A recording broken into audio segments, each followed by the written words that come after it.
জাতীয় ঐক্যমত্য সৃষ্টিতে সবার সহযোগিতা চান প্রধান উপদেষ্টা। সংবিধান পরিবর্তন সহ নানা সংস্কার প্রস্তাব সম্পাদকদের। অবৈধ অস্ত্র উদ্ধারে মধ্যরাত থেকে যৌথ বাহিনীর অভিযান। বিডিআর হত্যাকাণ্ড পুনঃতদন্ত করে জড়িতদের শাস্তি চায় BNP. Recently, that's slashed away. That's gone to the boundary. It's over. Bangladesh have gone on to win the first ever series. এবং বাংলাদেশের ঐতিহাসিক টেস্ট সিরিজ জয়। নিজ মাটিতে হোয়াইট ওয়াশ পাকিস্তান, প্রধান উপদেষ্টার অভিনন্দন।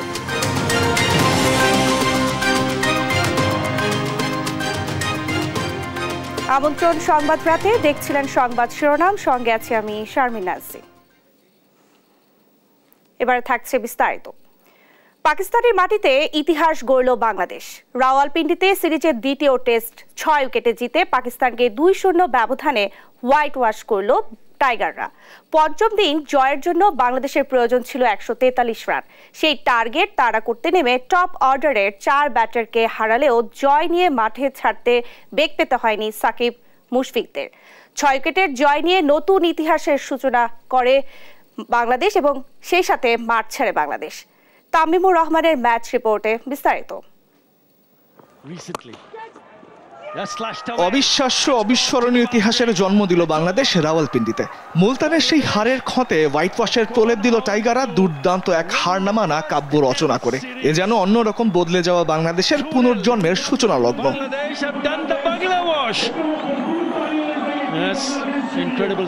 রাওয়ালপিন্ডি টেস্টের শেষ দিনে ওয়াসিম আকরাম, ইমরান খান, সাইদ আনোয়ারদের ঘরের মাটিতেই তাদের উত্তরসূরিদের হোয়াইট ওয়াশ করতে বাংলাদেশের প্রয়োজন ছিল মাত্র 143 রান। হাতে 10 উইকেট আর পুরো 3টা সেশন, আর সঙ্গে মাথার উপর বেরসিক বৃষ্টিতে ম্যাচ ভেস্তে যাবার পূর্বাভাস। আগের দিন ঝড়ো 32 রান তুলে অপরাজিত থাকা জাকির হাসান এদিন যোগ করতে পেরেছিলেন নিজের রানের সঙ্গে মাত্র 8 রান। মীর হামজা বলে এরপর ধরেন সাজঘরের পথ। একই পথের যাত্রী হয়েছেন খানিক বাদে সাদমান ব্যক্তিগত 24 রানে। এরপর মমিনুলকে সাথে নিয়ে হাল ধরেছিলেন অধিনায়ক শান্ত। তৃতীয় উইকেটে গড়েন 57 রানের জুটি। তারপরও শেষটা করে আসতে পারেনি পুরো সিরিজে দুর্দান্ত ক্যাপ্টেন্সির তকমা পাওয়া শান্ত। 38 রান করে সালমানের বলে ফেরেন সাজঘরে। মমিনুল হক ছিলেন, তবে ফিনিশিং রোলটা প্লে করতে পারেননি। 34 রানে আবরারের বলে মিড অনে সাইম আইয়ুবের কাছে ক্যাচ দিয়ে ফেরেন তিনি। বাকি সময়টায় আর পথভ্রষ্ট হয়নি বাংলাদেশ। নিজেদের অভিজ্ঞতার পুরোটা দিয়ে মাঠ ছেড়েছেন সাকিব আল হাসান আর মুশফিক রহিম। উইনিং শট খেলা সাকিব 21 আর মুশফিক ঠান্ডা মাথায় মাঠ ছাড়েন 22 রানে। অপরাজিত থেকে দেশের ক্রিকেটের নতুন অধ্যায় রচনা করে পাকিস্তানকে তাদের মাটিতেই 2-0 ব্যবধানে সিরিজ হারালো বাংলাদেশ। তামিমুর রহমান, স্পোর্টস ডেস্ক, দেশ টিভি। এ নিয়ে আরো জানাতে স্টুডিওতে যুক্ত হচ্ছেন আমাদের সঙ্গে জাতীয় দলের সাবেক ক্রিকেটার তুষার ইমরান। দেশ টিভিতে আপনাকে স্বাগত জানাচ্ছি। ভাইয়া, পাকিস্তানকে হোয়াইট ওয়াশের দারুণ কীর্তি করেছে বাংলাদেশ। এই নিয়ে বা এই অর্জনকে আপনি কিভাবে দেখছেন? অবভিয়াসলি টিম বাংলাদেশ টিমকে আগে অভিনন্দন জানাতে যাচ্ছি এবং credit goes to all cricketers, like আপনার কোচিং স্টাফ থেকে শুরু করে ম্যানেজমেন্ট পার্টে যারা ছিল, এবং আমি না বললেই নয়, দেশীয় যে কোচগুলা এদেরকে মানে ওয়েল ট্রেন করছে, লাইক এই সিরিজটা হওয়ার আগে থেকে তাদেরকেও ধন্যবাদ দিতে চাই। এবং আমার কাছে মনে হচ্ছে যে অসাধারণ একটা সিরিজ আমরা উইন করেছি। এত সহজ না পাকিস্তানের মাটিতে গিয়ে পাকিস্তানকে হোয়াইট ওয়াশ করা। তারপরেও আমরা ডমিনেট করে সবগুলো মানে 2টা ম্যাচই জিতলাম। ধরেন প্রথম এই ম্যাচটার প্রথম যে সেশনটা ছিল আমরা তো 6টা উইকেট আর্লি হারিয়েছিলাম। সেখান থেকে 274 করতে পারবো কি পারবো না একটা দ্বিধাদ্বন্দ্ব ছিল। একটা পার্টনারশিপ হয়েছিল অসাধারণ লিটন এবং মিরাজের ভিতরে। তাতে করে আমার কাছে মনে হয়েছে না আমাদের বলারগুলো যে অসাধারণ বোলিং করেছে। ফার্স্ট টেস্ট থেকে শুরু করে দ্বিতীয় টেস্ট, যে টেস্ট ম্যাচ জিততে গেলে যে ধরেন আপনার 20টা উইকেট ফেলতে হয়, সেটা করে দেখিয়েছে। হয়তো আমরা এতদিন এই জায়গাটা ল্যাকিংস ছিল, এই জায়গাটা অনেক কাজ করেছে দেশীয় কোচ। ধন্যবাদ তাদেরকে সবাইকে। দেশের বাইরে এটি 8ম টেস্ট জয় বাংলাদেশের। বিদেশের মাটিতে টেস্ট জয়ের ধারাবাহিকতা ধরে রাখার জন্য বাংলাদেশের টিমের জন্য আপনার কি পরামর্শ থাকবে? অ্যাট ফার্স্ট প্রিপারেশনটা ভেরি ইম্পর্টেন্ট। ধরেন আপনি এই সিরিজটা খেলতে যাওয়ার আগে আমরা ক্রিকেট বোর্ড বাংলাদেশ এ টিমকে পাকিস্তানে সফর করিয়েছে এবং অনেক ন্যাশনাল টিমের ক্রিকেটাররাও ওই সফরে ছিল, এবং তাতে করে হয়েছে কি যে মানে উইকেট সম্বন্ধে আগে থেকে ধারণা হয়েছে এবং তাদের প্লেয়ারদের সম্বন্ধে অনেক ধারণা হয়েছে। এবং সামনে যে ইন্ডিয়ার সাথে একটা বড় একটা সিরিজ আছে আমার কাছে যেটা মনে হয়েছে, সেখানেও যদি বাংলাদেশ ন্যাশনাল টিম যাওয়ার আগে এ টিমের একটা প্রিপারেশন ম্যাচ হয় তাহলে খুবই ভালো হয়। এবং দেশের মাটিতে যে উইকেট আমরা ব্যবহার করি সিমিলার পাকিস্তানের উইকেটের সাথে মিল আছে। এখন দেখা উচিত ইন্ডিয়ার মাটিতে আমাদের কোন ধরনের উইকেটে খেলা হয় সেটা বিবেচনা করে যদি ক্রিকেট বোর্ড ওই ধরনের প্রিপারেশন নেয় আগে থেকে, তাহলে আমার কাছে মনে হয় ভালো হয়। এবং ডোমেস্টিক ক্রিকেটের প্রতি খুবই জোর দিতে হবে, স্পেশালি 4 ডে ক্রিকেট যে আমাদের ফার্স্ট ক্লাস ক্রিকেট যে 2টা টুর্নামেন্ট হয় NCL এবং BCL, ন্যাশনাল টিমের প্লেয়াররা যদি এই 2টা টুর্নামেন্টে পার্টিসিপেট করে তাহলে হয়তো আমরা ডে বাই ডে আরও ইমপ্রুভ করতে পারবো। ধন্যবাদ ভাই আপনাকে আমাদের সঙ্গে যুক্ত হবার জন্য। দর্শক, আমাদের সঙ্গে যুক্ত হয়েছিলেন জাতীয় দলের সাবেক ক্রিকেটার তুষার ইমরান। সাংবাদিক নিপীড়নের সব কালা কানুন এখনই বাদ দেওয়ার দাবি জানিয়েছে সম্পাদক পরিষদ।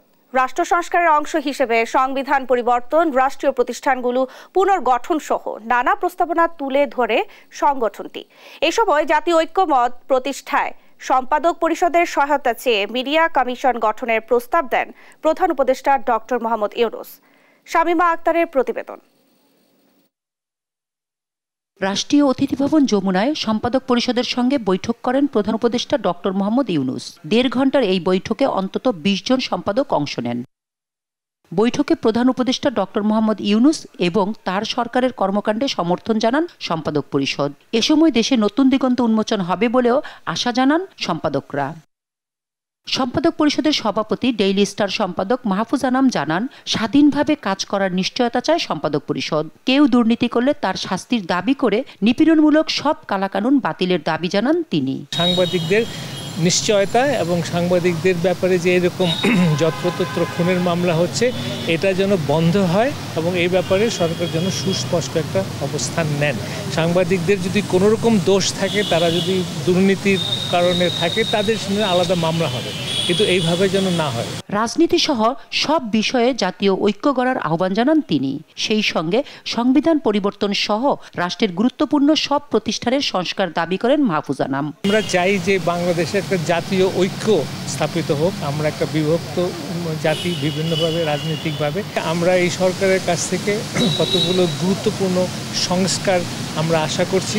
সেই সংস্কারের মধ্যে সংবিধান পরিবর্তন, তারপরে আমরা বলেছি লোকাল গভর্নমেন্টকে স্ট্রেংথেন করা, ইলেকশন কমিশন, এগুলো রিফর্ম করে এবং সত্যিকার অর্থে একটা গণমুখী সংস্থা। পরে ফরেন সার্ভিস একাডেমিতে ব্রিফিংয়ে প্রেস সচিব শফিকুল আলম জানান, কোটা সংস্কার আন্দোলনে সংহতি জানিয়ে সংযুক্ত আরব আমিরাতে বিক্ষোভ করা সাজাপ্রাপ্ত 57 বাংলাদেশিকে ক্ষমা করেছে দেশটির রাষ্ট্রপতি মোহাম্মদ বিন জায়েদ আল নাহিয়ান। এদের 57 জনের বিষয়ে আমরা কথা বলেছি ইউএই বাংলাদেশ অ্যাম্বাসেডরের সাথে। উনি বলেছেন যে তারা ইউএইতে এখন ছুটি চলছে, ওনারা ওদের সংশ্লিষ্ট যারা সংস্থা আছে বা মিনিস্ট্রি আছে তাদের সাথে কথা বলছেন। তো এদের বিষয় কি হবে এটার উপরে পরবর্তীতে জানাবে। বৈঠকে সম্পাদক পরিষদের কাছে সরকারের জন্য যৌক্তিক সময় কি হতে পারে সে বিষয়ে জানতে চায় প্রধান উপদেষ্টা। তিনি সরাসরি তাদের কাছে জানতে চেয়েছেন যে যৌক্তিক সময়টা কি, এটা কি 1 বছর না 6 মাস না 2 বছর না 3 বছর। অনেকে আবার দেখেছেন যে না, যে এজেন্ডাটা বা যেই ধরনের রিফর্ম ক্যারি আউট করতে হবে, তো আগেই আসলে টাইমটা ঠিক করে দেওয়াটাও যায় না। কেননা হাতে আপনার কাজটা কি, কাজের উপরে তো আপনি নির্ভর করবে যে আপনি কতক্ষণ এই কাজটা করতে কত সময় লাগবে। প্রধান উপদেষ্টা সম্পূর্ণ স্বাধীন সাংবাদিকতায় বিশ্বাস করেন এবং একটি মিডিয়া কমিশন গঠনের প্রস্তাব দেন বলেও জানান প্রেস সচিব। প্রধান উপদেষ্টা বারবার বলেছেন এটা আমাদের জন্য মস্ত বড় সুযোগ দেশটাকে মেরামত করার জন্য। শামীমা আক্তার, দেশ টিভি, ঢাকা। অবৈধ অস্ত্র উদ্ধারে রাত 12টা থেকে শুরু হচ্ছে যৌথ বাহিনীর অভিযান, জানালেন স্বরাষ্ট্র উপদেষ্টা লেফটেন্যান্ট জেনারেল অবসরপ্রাপ্ত জাহাঙ্গীর আলম চৌধুরী। সচিবালয়ে আইন শৃঙ্খলা সংক্রান্ত উপদেষ্টা কমিটির বৈঠক শেষে এই তথ্য জানান তিনি। মাদক নির্মূলে গডফাদারদেরও আইনের আওতায় আনার ঘোষণা দেন উপদেষ্টা। তৌফিক মাহমুদ মুন্নার রিপোর্ট। ছাত্র জনতার গণ অভ্যুত্থানের মধ্য দিয়ে 8 আগস্ট শপথ নেয় ডক্টর মোহাম্মদ ইউনূসের নেতৃত্বে অন্তর্বর্তীকালীন সরকার। দায়িত্ব নেওয়ার পর 25 আগস্ট আওয়ামী লীগ সরকারের দেওয়া 16 বছরে সব ধরনের আগ্নেয়াস্ত্রের লাইসেন্স বাতিল করে সরকার। একই সঙ্গে গোলাবারুদ সহ সব অস্ত্র 3 সেপ্টেম্বরের মধ্যে থানা জমা দেওয়ার নির্দেশ দেওয়া হয়। মঙ্গলবার দুপুরে সচিবালয়ে বৈঠকে বসে আইন শৃঙ্খলা সংক্রান্ত উপদেষ্টা কমিটি। বৈঠক শেষে স্বরাষ্ট্র উপদেষ্টা সাফ জানান, বৈধ অবৈধ সব অস্ত্র জমা দেওয়ার শেষে অভিযানের নামছে যৌথ বাহিনী। আগামীকাল রাত 12টা থেকে আমাদের যৌথ বাহিনীর অপারেশন শুরু হবে হাতিয়ার কালেকশনের জন্য। আমি এই ব্যাপারেও আপনাদেরও সহযোগিতা চাচ্ছি, যেন আমরা অবৈধ অস্ত্রগুলি কালেক্ট করতে পারি। মাদকের গডফাদারদের আইনের আওতায় আনার হুঁশিয়ারও দেন স্বরাষ্ট্র উপদেষ্টা। মাদক আমাদের একটা বড় ধরনের সমস্যা।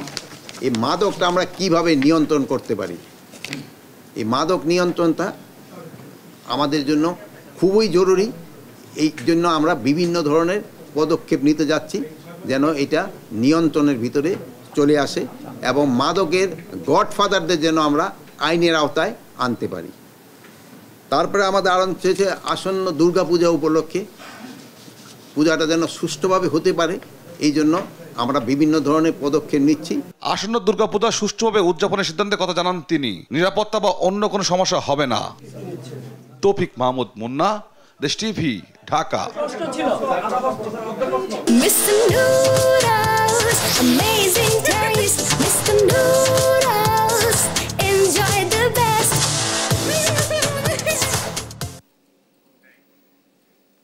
দেখছেন সংবাদ রাত। শেখ হাসিনা আওয়ামী লীগ ও প্রতিবেশী দেশের যোগ সাজশে পরিকল্পিতভাবে বিডিআর হত্যাকাণ্ড ঘটিয়েছিল বলে দাবি করেছে বিএনপি। এই ঘটনার পুনঃ তদন্ত করে সুষ্ঠু বিচারের দাবি জানিয়েছেন দলটি। মঙ্গলবার রাজধানীর গুলশান কার্যালয়ের সংবাদ সম্মেলনে এ কথা বলেন দলের স্থায়ী কমিটির সদস্য মেজর অবসরপ্রাপ্ত হাফিজউদ্দিন আহমদ। পাশাপাশি চাকুরিচ্যুত সেনা কর্মকর্তাদের পুনর্বহালের দাবিও জানান তিনি।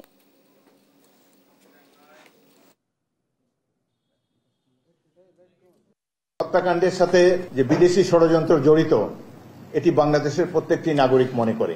আওয়ামী লীগ সরকারের কর্মকাণ্ডে, এই এত বছরের কর্মকাণ্ডে প্রমাণিত হয়েছে যে এক তো তারা নির্বাচিত জনগণের প্রতিনিধিত্ব নয়, তারা প্রতিবেশী রাষ্ট্রের আজ্ঞাবহ একটি প্রতিষ্ঠান। আমরা আশা করব বর্তমান সরকার নির্মোহভাবে, নিরপেক্ষভাবে এই ঘটনার তদন্ত করবেন এবং পুনর্বিচারের কাজ দ্রুত শুরু করবেন। ইতিমধ্যে অনেক নিরীহ ব্যক্তিকে দণ্ডিত করা হয়েছে, অনেক দোষী ব্যক্তি শাস্তির আওতার বাইরে চলে গিয়েছে।